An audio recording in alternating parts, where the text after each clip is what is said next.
Ito. So, ganito po ang gagawin kapag may fracture po dito.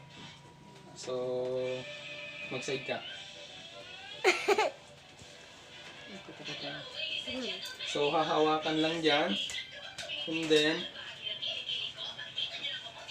dito sa banda dito, ihawakan. Saka ito, kukontrahin lang.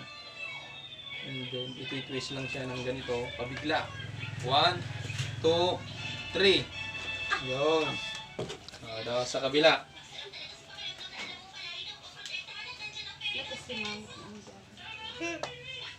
So, ganun lang.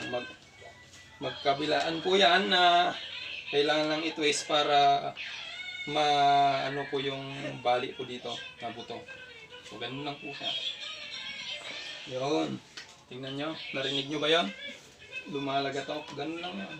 Tapos kung dito naman masakit yung likod, ganyan lang po yan.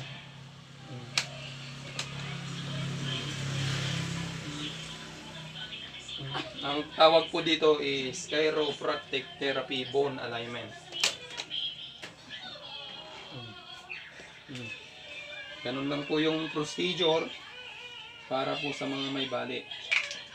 Narinig nyo po yun. Stop.